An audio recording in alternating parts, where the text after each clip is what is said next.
What's that now? Can I grab a super quick drink? Oh, sure. I'm sorry. Didn't hear you.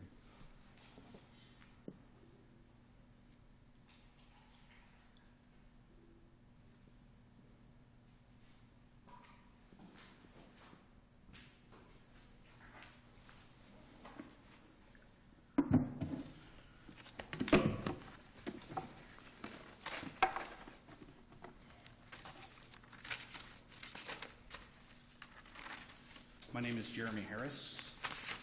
I represent the Appellate U.S. Bank. I think I'd like to request 3 minutes of my time be held back for rebuttal. Thank you.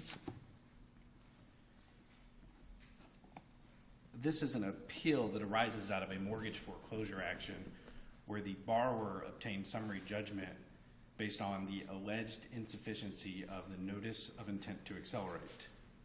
The original motion for summary judgment that was filed only raised the argument that the letter wasn't sent, but before the hearing that argument morphed. There was an affidavit filed by the borrower because there was a letter filed by my client that said this letter was insufficient. There was no actual amended motion that was filed, but that's what went before the court. In my initial brief, I said this case was about two words, the words may and judicial. The word may because in describing the right to reinstate, the letter says you may have the right to reinstate, and the court said that didn't cut it. And the word judicial, because instead of saying judicial foreclosure proceedings, it actually said foreclosure proceedings. And the court, separate issue, said that didn't cut it. I'd like to amend that slightly. I think this case is about three words. It's about may, judicial, and notice. And I think that third one is probably the most important. Notice is the key standard here. This is a contractual condition precedent. This isn't something created by the law. This is something created by the mortgage. So I freely admit that this letter has to be sent, and it has to be sent according to the mortgage before a foreclosure can be filed. Paragraph 22 is the key provision of the mortgage here, and frankly that's where this provision is in most modern mortgages, but not all. Paragraph 22 says the lender has to provide certain notice, and it says six things that this notice has to provide. It has to, 1, describe the default. It has to, 2, describe the action necessary to cure the default. It has to, 3, set a date no less than 30 days out on which the default can be cured. Number 4, it has to say that the failure to cure this default will lead to acceleration, foreclosure, and sale. 5, has to describe the right to reinstate. And 6, it has to describe the right to assert defenses in a foreclosure. I think you're going to hear a lot in the next 25 or 30 minutes about what standard you should apply. I think the briefs probably set it out as substantial compliance versus either compliance or strict compliance. In page 9 of the initial brief, we say it's substantial compliance, and we say that for the reason that this is, again, a contractual condition precedent. And Florida courts have a very long history. I think the oldest case we cite is 1960, but I'm certain there are ones further back, where if you're looking at whether or not someone met their condition precedent, it's a substantial compliance standard. Those cases cited in the brief are Allstate Floridian versus Farmer. In that case, the 5th District held a condition precedent represents an obligation to be performed before the contract is effective. Courts require there be at least substantial compliance with conditions precedent in order to authorize performance of a contract. If you look on to further down on that page, Seaside Community, which is a 1st District case from 1991, excuse me. When the happening of a condition precedent is an element of a contract, no recovery can be had with regard to performance of the contract absent substantial compliance with the condition precedent. And then the last case I'll cite specifically that provision is Conan versus Rothman, which is the 3rd DCA case from 1961, where it essentially says it's an elementary rule that there must be at least substantial compliance. So that's the standard that U.S. Bank is putting forward, and very shortly, if I get to it before I'm questioned about it, I'll tell you what I think that means in this case. I think the standard that was applied below was a strict compliance standard. I get that from the record when the judge says, whoa, whoa, whoa, this doesn't say this exactly how I want it to say it, therefore it doesn't comply.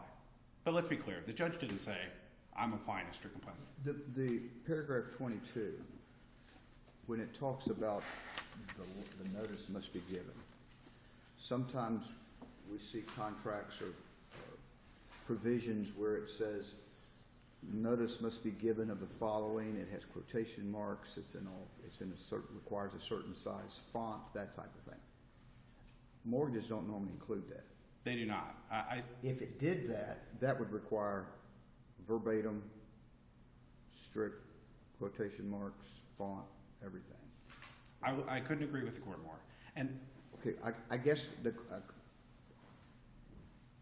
do you know of any cases where mortgages have done that? I mean, I'm just trying to see why this judge would require basically a verbatim quote from the paragraph on the mortgage as opposed to some paraphrase of it. I can't figure that out myself. I can tell you that I practice all over this great state, and you do get different rulings in different states. So if I'm in Miami, for example, no judge ever even listens to this argument, at least that I've been in front of. But, this judge in particular, I think opposing counsel filed a notice of authorities. Many of them were from Judge Evans. So Judge Evans obviously believes wholeheartedly that this argument, it's not a one-off. I think that the court leads me into necessarily wanting to quickly define what I think substantial compliance is, and that's this. If your notice of intent to accelerate mentions what the default is and that there's a default, it mentions how to cure the default, it mentions a date not less than 30 days away, it mentions that if you don't cure the default, we're going to accelerate, we're going to foreclose, and your property is going to be sold.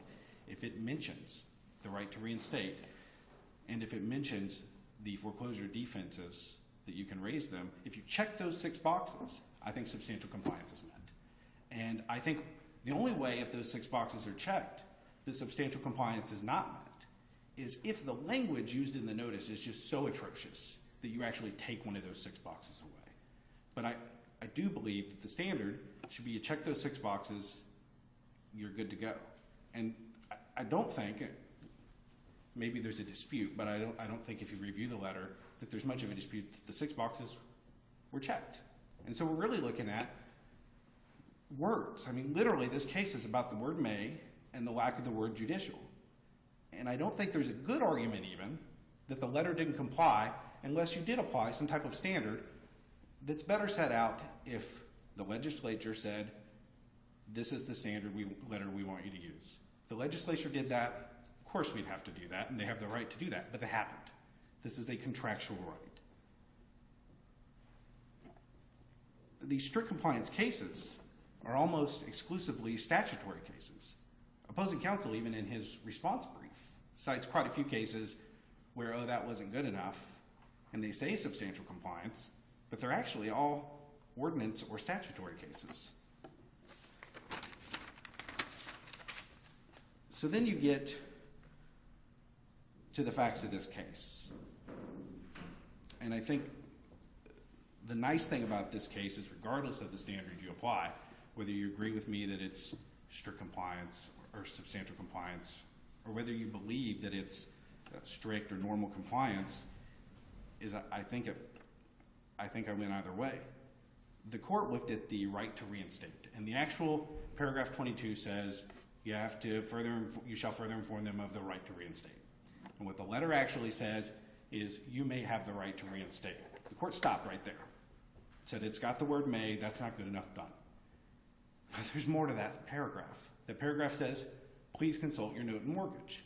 It also says, here's how we're going to determine the payments. For example, there will be attorney's fees in these reinstatement payments that if they come due between now and whenever you call to reinstate, we're going to add those in. And finally, it says in big bold letters, please call us for the exact amount. So the substantial compliance analysis there is actually really easy. It's one word, and the real question is, was the borrower put on notice that at some point, could they call in and reinstate? Absolutely. The strict compliance analysis ends the same way, but it's a little more nuanced. Paragraph 19 of the mortgage, which is the reinstatement paragraph of the mortgage, it's entitled right to reinstate or something to that effect, actually starts with if the borrower meets certain conditions. Now, those conditions are if certain payments are made, if certain actions haven't occurred, like a judicial sale, or you haven't sold the property to a third party, and if you meet certain subjective assurances that my client would want, then you have the right to reinstate. So the right to reinstate, in my opinion, is always a conditional right. There are always things you have to do. So using the word may and directing you towards the mortgage and towards calling the mortgage company was correct. And so even under a strict compliance standard, I think the court got this wrong. The other reason the court decided that this letter failed as a matter of law was the word judicial. Now, the number 4 on the 6, and if I'm being completely honest, I had 5 initially, and then I went to 6. It's much more dramatic, I think, to hold up 5 fingers, but for what it's worth, there are really 6. The number 4 on the 6 says that you have to notify the borrower of that if you don't cure, there's going to be acceleration. It says foreclosure by judicial proceedings, and then sale of the property. And this says if you don't cure, there's going to be foreclosure proceedings. It doesn't have the word judicial. And the court stopped there, said not good enough. There's no way they could tell they would go to court. Now, the substantial compliance analysis is, what says foreclosure proceedings? It says court 2 or 3 sentences later that they can raise their defenses in court, so that notified them they would be in court. It says that we would recover our costs and attorney's fees, so that should have put them on notice of this. And finally, Florida only has judicial foreclosures. Pretty easy argument there. The strict compliance argument is almost the same, and it really is almost, it says court. So the argument really becomes, if that's really the standard we're going to apply, then it really should just be a form letter that goes, here's a cut and paste, and everyone should send the letter. And I just don't think that the contract, which is what has this, and our right to contract, says we need to do that. I believe this is a matter of first impression to a very large degree. Opposing counsel has a 50-page brief for approximately 50 pages, and at some point essentially argues to this court, this issue has been decided. Well, I don't agree. There's a plethora of cases cited by opposing counsel. Those cases, however, are distinguishable pretty easily. There's not one case in there where the 6 boxes were checked, and the court said, but the wording you used, we didn't like that. Almost, if not every one of those cases, can be divided into 3 categories. 1, they're cases where the 30 days was blown. So the letter was sent 6 days before the foreclosure. And I can tell you without a doubt, it's my position that if you do that to somebody, you didn't meet your condition precedent and you should lose every time. 2, they're cases where one of the other 5 boxes or 6 boxes rather wasn't checked. For example, the Judy case. The Judy case is literally where they just said, you are in default. And just like not you're in default because of payment, not you're in default because you sold the property to a third party. So I agree, that's a case where one of the boxes wasn't checked. All the other cases, the third category, are proof cases. They're cases where the plaintiff didn't, at the summary judgment stage, prove that the letter was sent. There is no case in all the cases cited by opposing counsel where all the boxes are checked, a court said not good enough, and an appellate court agreed. They simply don't exist. Now, opposing counsel filed a notice of authority with his brief. Opposing counsel himself or people that he knows obtained approximately 25 opinions on similar, issues. The problem is those underlying lower court decisions are as varied as the stars. And I think they're actually a really good reason for why we do need an appellate decision that says, hey, here's the standard that we're going to apply to the actual notice of default. And if you don't send it, fine. And if you leave out one of the categories, fine. But if you get all the categories and you send it when you're supposed to, you're good enough. All those cases, as far as I can tell, it's not clear if any of them are this demand letter. And probably more importantly, a vast majority of them are clearly not this demand letter. There's some demand letter that was floating around that apparently said, instead of you have a right to raise your defenses in court, I think it said something like you have a right to file a court action to raise your defenses, which is clearly how non-judicial states work. So those decisions, even for what they're worth, don't help here. And some of them expressly decline to use substantial compliance. They say that's not the standard, and some of them are completely unclear. So the lower courts below, they don't know what standard to apply right now. The cases cited in the appellate court so far, and even the second DCA, when it has talked about this, it has said just simply the word compliance. This didn't comply.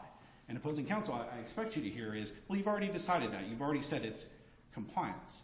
The problem is you were looking in cases there where one of the 6 boxes wasn't checked. And now I'm asking you to look deeper, and if all 6 boxes are checked, what's the standard then? Can I ask what my time is at? So, You're at 14 and a half, so you got a couple minutes. Well, let me ask you this. certainly. Let's just take a little hypothetical. Assume that we were going to agree with you. Would you want us to write to say that this letter met strict compliance, or would you want us to write and say that substantial compliance is now the rule and that this letter, while maybe not strictly compliant, was substantially compliant? I would vastly prefer you say that the standard is substantial compliance and that this letter complies.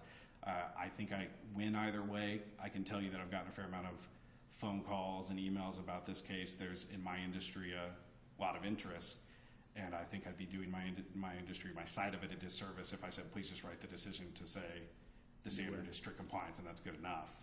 I really do think the standard is substantial compliance because it's a contractual condition precedent. And there's case law back at least 50, 60 years ago. But if we found it strictly complied, that'd be dicta, wouldn't it? So are you arguing that it doesn't strictly comply, it just substantially complies? Well, I'm arguing it I'm complies putting no in a matter. box, that's unfair, I'm sorry. That's okay. I'm just trying to feel exactly how strong you felt on At least in part, you're suggesting strict compliance because you're saying you have to check all 6 boxes. And if you have to check all 6 boxes, it sounds like you're suggesting you have to strictly comply with that. You can't miss one box and then argue to the trial court, well, they can't show prejudice, so it's sufficiently compliant because they can't show prejudice for whatever the issue might be. That's certainly not my position today because this letter checked all 6 boxes. Could I see someone else coming back and arguing that to you, the prejudice argument? Sure. Am I arguing it? No, because I don't need to because all 6 boxes were checked. So you would agree that it ought to say strictly complied to the point that all 6 points have to be referenced, but not that it has to be quoted? I think that I would call it substantial compliance, but yes, I would agree that that's the standard I'm proposing, that as long as you check the 6 boxes, if you use a word that wasn't in the mortgage or leave out a word that was in the mortgage, you still comply. Can you send a letter? If we were to go with substantial compliance, does that then bring into play the prejudice component? I think, well, it depends on how you define substantial compliance. I do, and I don't think it's an issue before the court because I'm not arguing it, but just for policy reasons, do I think that should come into play? I do actually, and I think it's easy. Like if you don't tell someone what the default is, there's no argument that there's not prejudice. Well, was there any contention by the appellee that they were prejudiced by this form of notice? I don't know if he argued that below. I think it's probably in the brief. I think what he really says is don't consider that, and I'm not asking the court today to consider prejudice. But in the future, do I think that's something the court could look to? Sure, but I think it's dicta. Part of that also might impact what happens on remand if we reverse. Because would the door still be left open to argue, okay, the court has said substantial compliance, but we were prejudiced by not telling us that we have a right to reinstate as opposed to may have a right? In this case, I guess I would ask for an opinion that says you have to check the 6 boxes. They did it in this case, and the language that they used to do it wasn't so terrible that it took the notice away. And I really think the argument you're asking me about, even on remand, won't be there because the 6 boxes are checked. We're just talking about the language used. We've gone over your 17, but we went over your 17, so you still have your 3 minutes. All right, thank you.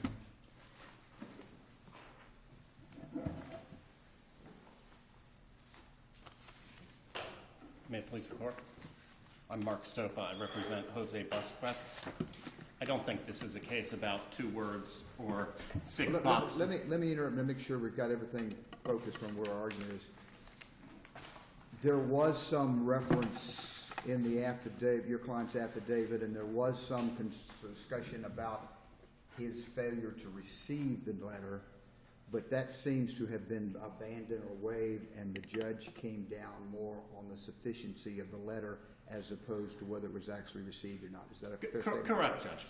So we're focusing only on the sufficiency of the letter, not whether it was received. Totally correct, because Okay. obviously once they filed an affidavit saying that the letter was sent, there was a disputed issue of fact about whether it was sent or not, and as a result we were concentrating solely on, and the judge ruled solely on, the content of the letter.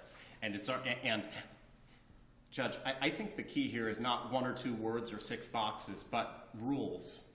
There are rules. This is a contract and we have rules. The Florida Supreme Court in 1984 in David said that courts, in a mortgage foreclosure case, said that courts must apply rules which confer predictability on the decision-making process, and that any other result would be, quote, intolerable, end Okay, quote. well, you do agree the trial judge centered his findings on 2 deficiencies. Well, Judge, I submit that there were 2 defects that the court ruled upon, but that there are additional defects as So well. you want us to go ahead and rule that the judge was right for other defects that the judge didn't acknowledge? Absolutely, totally correct under Tipsy Coachman, especially where they were argued at the hearing. And Judge, What others did you argue at the hearing besides these 2? well, we have there are 5 defects that I explained in the brief. The first is that the letter was not sent by the lender. That's a clear obligation in paragraph 22. The lender shall give notice. Okay. And in this case, it's undisputed. It was and is undisputed that the lender, remember, the lender is defined by the mortgage as the mortgage holder, which is U.S. Mr. Stopa, were those all raised in your motion? Judge, well, they weren't set forth in the motion, but that's an issue that wasn't argued at the hearing by my opponent. My opponent. But I think Judge Davis's question is, if we're to reach the other points that you are raising, were those argued to the trial court? I submit that they were, Judge, and they're in our brief, and my opponent didn't. I understand they may be in your brief. And the other side submitted, you discarded it, or disregarded it, but they submitted a power of attorney and tried to show the agency relationship between the person who sent the letter and the holder of the note. Well, and you argued that didn't count, but the trial judge never ruled on it, so he must have accepted it. No, Judge, I submit that they did not file the power of attorney, that they could have, but they chose not to. And The affidavit of the representative indicated that was the relationship, though. And you said that was hearsay, or argued the affidavit was insufficient. But it still begs the question on the initial of the 5 defects. And now I think it's important to note, you don't have to agree with all 5 defects. You only have to agree with 1. In the Judy case, Judge Silberman, you were part of that decision, decided November 2012. There was only 1 defect with the letter. The letter did not specify the default. And even with that 1 defect, this court didn't say, well, it came close enough, it substantially complied. No, the court reversed based on that 1 defect where it didn't specify the default. The letter in question here says, your mortgage payments are past due. Nothing else about what the default is. What payments? Let me read you the payment obligations in the mortgage. Principal, interest, prepayment charges, late charges, taxes, assessments, leasehold payments, ground rents, mortgage insurance premiums, assessments, charges, fines, impositions, a one-time charge for real estate verification or reporting service, flood zone insurance. Those are all payment obligations in the mortgage. The notice, the paragraph 22 notice, was supposed to specify the default, be specific. When all it says is your mortgage payments are past due. And you're hearing before the judge, you argued all that. Judge, it's And you're hearing before the judge, you raised all that, and you argued that, and said, Judge, look what they did. They didn't go. I mean, you read him that same list of payments, and with specificity, and then pointed him to paragraph 22, and then the letter, and showed how that the letter did not meet the specificity of the mortgage. Judge, what I did, which is I've argued this hundreds of times, and I've had 26. I understand, but I'm asking you on the transcript of this hearing. If I go back and read that, I'm going to find that argument argued to that judge, and the judge just didn't rule on it. Judge, I think what you'll see is that this judge had this letter before him with highlights just like I have today. Counsel. That has those defects. I understand what the letter says. It's part of the record. We've now asked you 3 times. Did you make this specific argument to the trial judge? Judge, forgive me, I'll have to look again. I thought that I had when I So read the your briefs. answer is you don't know. My answer is I don't recall as I stand here now. My opponent certainly didn't talk about that issue in their reply when I talked about Why it. don't in you my argue answer. what you argued to the trial Well, Judge, court? the two issues were certainly argued and adjudicated by the lower court. That being that the letter did not specify the right to reinstate after Okay, acceleration. is that an absolute right guaranteed by the mortgage? Absolutely, Judge. Paragraph 19 says, you have the right under any and all circumstances for reinstatement. Is that what paragraph 19 says? Judge, Read paragraph, what does paragraph 19 say? It says, if you meet certain conditions, you have the right. If you start off something with, if you meet certain conditions, doesn't that mean may rather than absolute? Judge, I respectfully submit no, and the reason is that paragraph 22 very clearly provides you have a right to reinstate after acceleration. That's what the letter... So paragraph 22 trumps, so paragraph 19 doesn't exist in this mortgage because paragraph 22 comes later and obviously later primes prior. Well, obviously, there are conditions on your right to reinstate, one of them being, for instance, you have to pay. If there are conditions, then how is it an absolute right? Well, it's an absolute right as long as you pay. And it's not just paid. There are other things that have to happen or not have happened before you have the right to reinstate. Well, then the letter should specify what those are, because And it has to be... Well, paragraph 19 says, under certain conditions, and the letter says, you may have the right. And then it goes on and says, check your mortgage to find out. Sure, but what this letter says is you may have the right to reinstate the mortgage loan depending on the terms of the note and mortgage. We encourage you to review the provisions of the note and And if mortgage. you go back and read the terms of the note and mortgage, you'll get to paragraph 19 eventually. But Judge, And that spells out that you may have the right to reinstate if these things haven't happened and these things do happen. but with all due respect, it's not the homeowner's obligation to go and figure out what the rights are. For instance, in the Midtown case, the court explained you're not supposed to be a detective. When there's an obligation to provide pre-suit notice, you're not supposed to have to be a detective to figure out what it is. The notice is supposed to lay it out. The notice is supposed to specify you have the right to reinstate after acceleration. And a lot of these do that. But this one does not have that language as is required. And that's why so many judges, obviously not binding upon you, but that's why so many judges have ruled that this is a defect. These are basic matters of contract interpretation. We have a paragraph 22 that's drafted by the lender. It's in bold-faced font, the only paragraph of the entire mortgage that's set forth in bold-faced font. We have the Florida Supreme Court explaining we must have predictability in the decision-making process in mortgage foreclosure cases. Anything else is intolerable. You heard my opponent admit that these decisions have been as varied as the stars. I wrote it down as he said it. As varied as the stars. Well, why do we have that? We can't have that. We're supposed to have consistent rulings. That's what this court also said in its Smiley decision. When the court said it's not up to the court to modify the express terms, the clear and unambiguous terms. That's what this court said in Consultations about paragraph 22.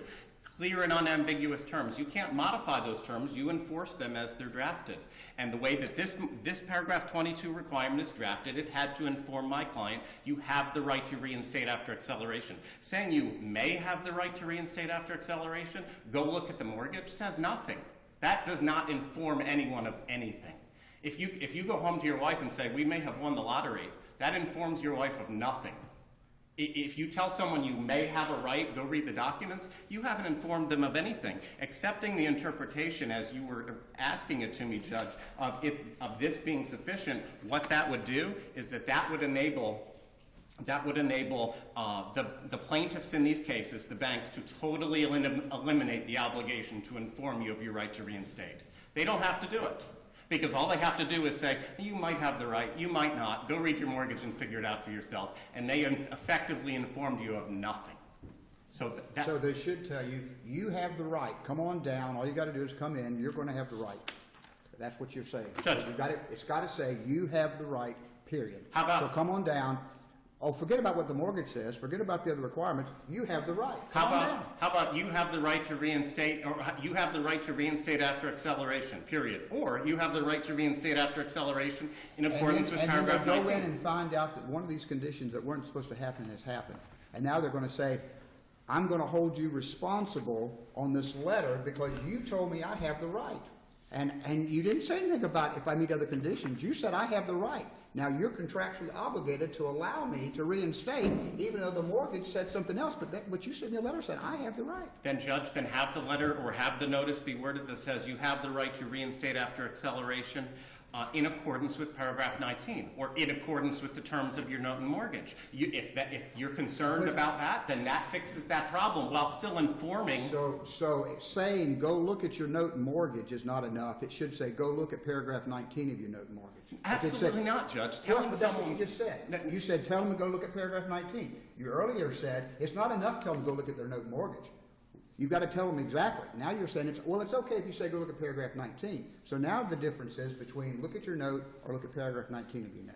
Judge, no, the difference is. I think the difference is the letter suggests that you may have the right to reinstate if your mortgage provides for it. And it does not say you have the right to reinstate because your mortgage does provide for it, and you should check the terms of the mortgage to see what that is. The letter, to me, the letter suggests that you actually may not have the right to reinstate if your mortgage does not provide for it. Exactly correct. And I've had many hearings where that is what the judge said, where that is what the judge has ruled. Many judges, when a letter says you may have the right to reinstate, may means may not. You might not. It suggests that if you then looked at the mortgage might say you do not have the right to reinstate. Absolutely. And that's what this mortgage does say. This mortgage does say if you don't meet certain conditions, you don't have the right. But I think the thing is that the mortgage might say you can never reinstate after we accelerate. If the mortgage said that, this letter would still be accurate. You may have the right to reinstate under the terms of, depending on the terms of the mortgage. You look at the mortgage says once we accelerate, you cannot reinstate, period. The letter would still be accurate. And it would not be giving proper notice of in your situation, what the true state. I agree, Judge. And because ultimately the problem with this, the notice shall further inform borrower of the right to reinstate after acceleration. If all you're doing is telling the borrower, go look at your mortgage, then you have informed them of nothing. This was bolded. This was drafted by the lender. We construe that against the lender. See, and that's what's fundamentally different about the case law that my opponent has cited. All the cases that they've cited, including the first case that was mentioned, Allstate, none of them are paragraph 22 cases. In their initial brief, they didn't cite any mortgage foreclosure cases at all. Instead, they want to rely on an insurance case. What's fundamentally different about the insurance law? The insurance company is the one that drafted the contract that has the condition precedent for the homeowner to comply with. So that's where the courts have come along and said, well, we're going to enforce a standard of prejudice or a substantial compliance because we're not going to hold the homeowner's feet to the fire about a condition precedent where the insurance company drafted the contract and set up this gotcha as a condition precedent. That is, it's protecting the consumer, not the party who didn't draft the agreement. Here, it's totally different. It's the bank being forced to comply with its own condition precedent. These are billion-dollar corporations that drafted their own contracts. I would estimate that 90% of cases have a standard Fannie Mae mortgage with this standard paragraph 22 language. There is no and I have seen mortgages that go back 35 years that have this obligation. There is no reason that billion-dollar industries like these banks cannot draft a simple letter that says you have the right to reinstate after acceleration, informing someone of their rights, even if you want to say in accordance with paragraph 19, or if you pay your mortgage, if you pay the amounts in accordance with paragraph 19. If you meet certain conditions. Absolutely, if you meet certain conditions. Or to use the second fatal problem, the letter did not specify a foreclosure by judicial proceeding. Paragraph 22 is very clear on this, that this is subsection D in bold. The notice shall specify that failure to cure the default shall result in foreclosure by judicial proceeding. That term is not in here at all. That's not a box that you can check, to use my opponent's arguments. You can't. How do you check that box when it's not here? Here's the letter. It's in the record. It's just not there. There's no way that they can spin that. So they're subject to being foreclosed some other way, but not judicially. Absolutely correct. According to this notice. Now, my opponent says, well, under Florida law, we all know as judges or lawyers that Florida is a judicial proceeding state. But that's not what the notice says, and that's not what the paragraph 22 of the bank's own mortgage required them to specify, required them to notify the homeowner. Hey, you have a right, if you don't pay, we're going to sue you. We're going to file a lawsuit, a foreclosure by judicial proceeding. It doesn't say that at all. Instead, failure to bring your account current may result in our election to exercise our right to foreclose on your property. Nothing about foreclosure by judicial proceeding. And then it talks about a foreclosure proceeding in foreclosure proceedings, but initiated by who? Because there are all sorts of different procedures throughout the country. A homeowner can't be made to just know or assume that they're going to know what their rights are, because that's exactly the point of the paragraph 22. The whole point of the paragraph 22 is it's not just some, notice. My opponent kept using the term notice. It's to inform someone of their specific rights in this situation.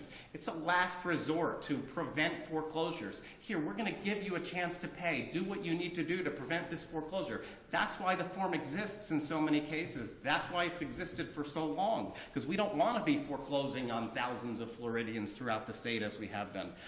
Judge, my opponent advances no definition. They propose a substantial compliance standard, but they advance no definition of it at all. What is it? What does it mean? How do you define it? Nothing.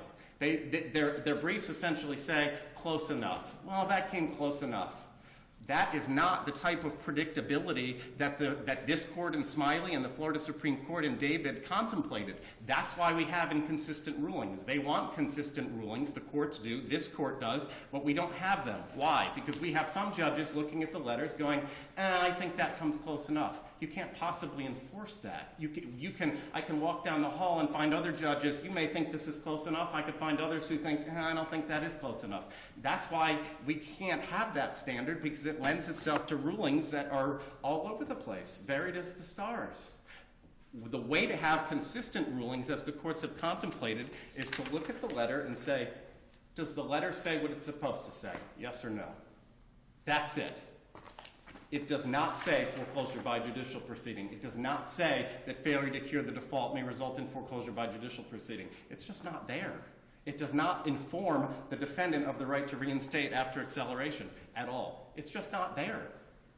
And so, Judge, there is no way to check those boxes. So you have at least two boxes that are unchecked. And to employ the same analysis, Judge Silverman, that you did in Judy, when you have even one box that's unchecked, you can't, the plaintiff can't win. Now, I want to address the procedural issue here briefly.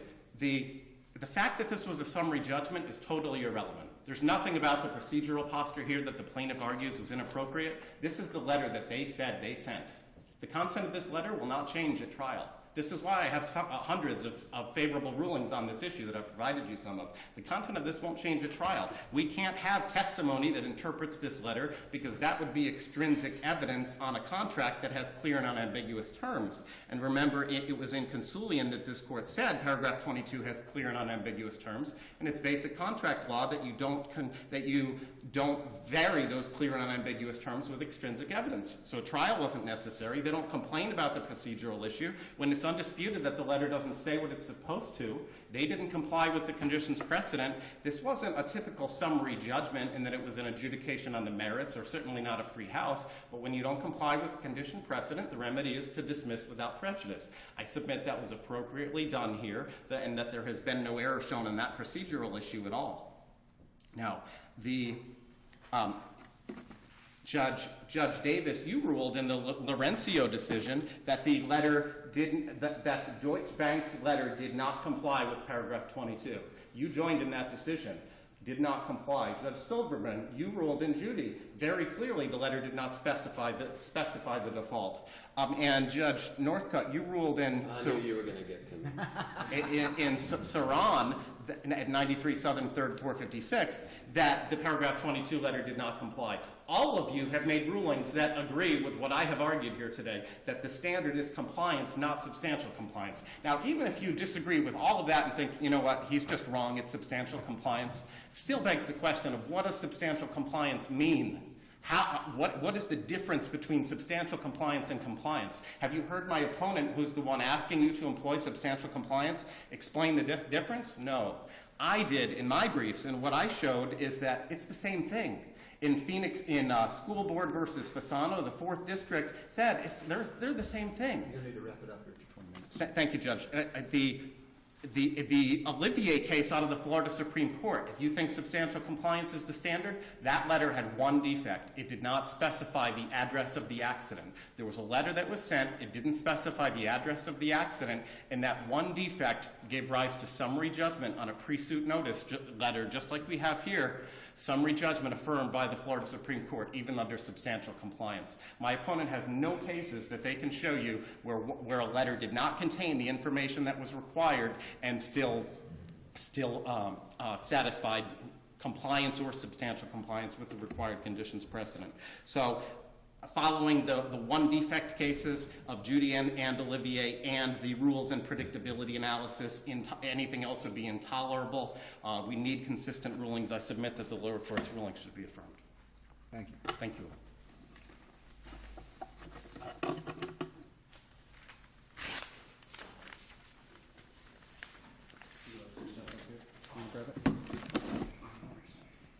Appreciate that.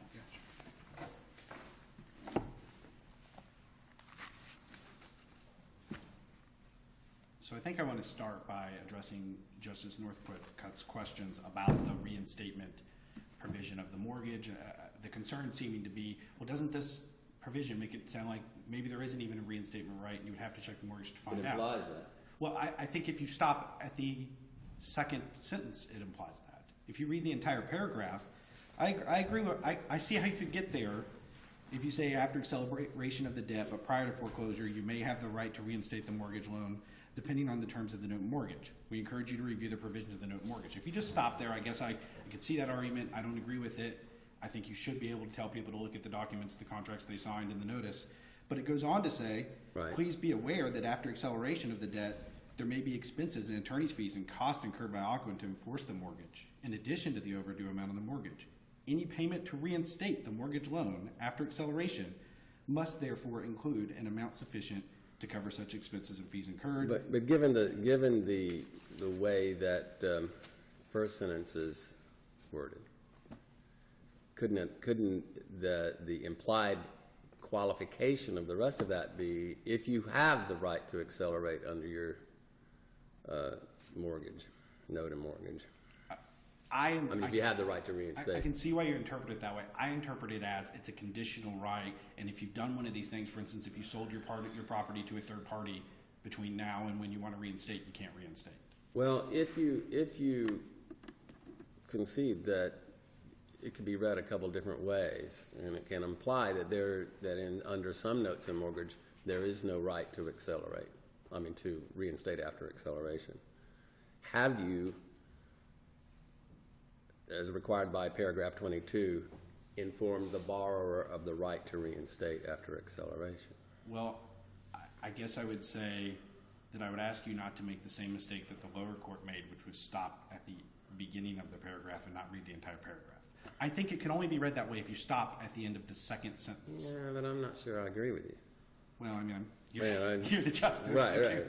right. But I mean, I think if you read that paragraph, it's telling you the payments you have to make to reinstate, how you have to call to get the reinstatement amount. The entire point here is putting them on notice. I said it was 3 words. I go back to that. It is. It's judicial and may, but really it's 1 word. It's notice. And the question is, was the borrower put on notice by this letter? And while we're zeroing in on this issue, was the borrower put on notice that there was a reinstatement right contained in the mortgage? There's nothing. So basically, if you tell them, even if you were to say, you may or may not have the right to reinstate under your note and mortgage, go take a look, that's sufficient. That's not our case. No, I know. We're beyond hypotheticals. But I think the point I mean, because I'm telling you, that's what the implication of your language could be. You may or may not have a right to reinstate after acceleration. Certainly, and there's nothing in paragraph 22 that So says if you had this. said that explicitly, would that be good enough? If you said you may or may not. You may or may not. Your note and mortgage may or may not give you the ability to reinstate after acceleration. I think that's a much tougher case. I don't think that's our case. I think that's a much tougher case on this argument. But if someone could read this language and infer that meaning, aren't you still on your tougher case? No, because I think you, A, have to read the rest of it, and B, I said it was a tougher case, not one I should lose. The simple fact of the matter is they have to be put on notice. They're told to go read their mortgage. This is a recorded document. It's the biggest contract people sign in most people's entire lives.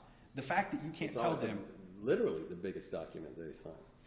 page-wise and money-wise, for almost every American, it's the biggest document. To tell someone that we can't tell you to look at that to understand a reinstatement provision, when the reinstatement provision is titled reinstatement provision, I think is taking it too far, and it's that strict compliance that I have the problem with. The point is, could the borrower read this letter, go, I have some reinstatement rights, I need to make some phone calls, I need to look at my mortgage to figure out what those are? I think if the answer is yes, we substantially complied. If you think the standard is, could the borrower read this letter and understand it completely, then I think you need to tell the world that the standard is strict compliance, and I just don't think that's the standard. So, Did the letter say, The you're flip behind in your... the flip side of your argument, which I think is helpful to you, is can someone read this letter and conclude, gee, I'm out of luck, I cannot reinstate, I don't have that right? I don't think so, absolutely not, because of the 3 sentences afterwards that talk about payment amounts for reinstatement. Now, there are conditions on it, which is what the may means, but it literally says, there may be additional amounts we add to your reinstatement payment. But I think Judge Silverman is helping you even more by suggesting that if the sentence says if the sentence were to say your note and mortgage may or may not give you the right to reinstate after acceleration, that in itself would lead an average person to go take a look. It should, and I take the help anytime I can get it. Yeah. Well, but I'll throw a negative at you as well, which is, does it then clearly tell the person they have a right to reinstate? I think it notifies them that that right is It something notifies them they may have a right. that they to may have reinstate. that right, but I think But if it you read all of it, doesn't lull them into inaction, absolutely not, and it talks about payment amounts. which is then the prejudice part, but you're out of time, so I'll stop there. Any other questions? If not, we're going to have to conclude. Thank you. Thank you.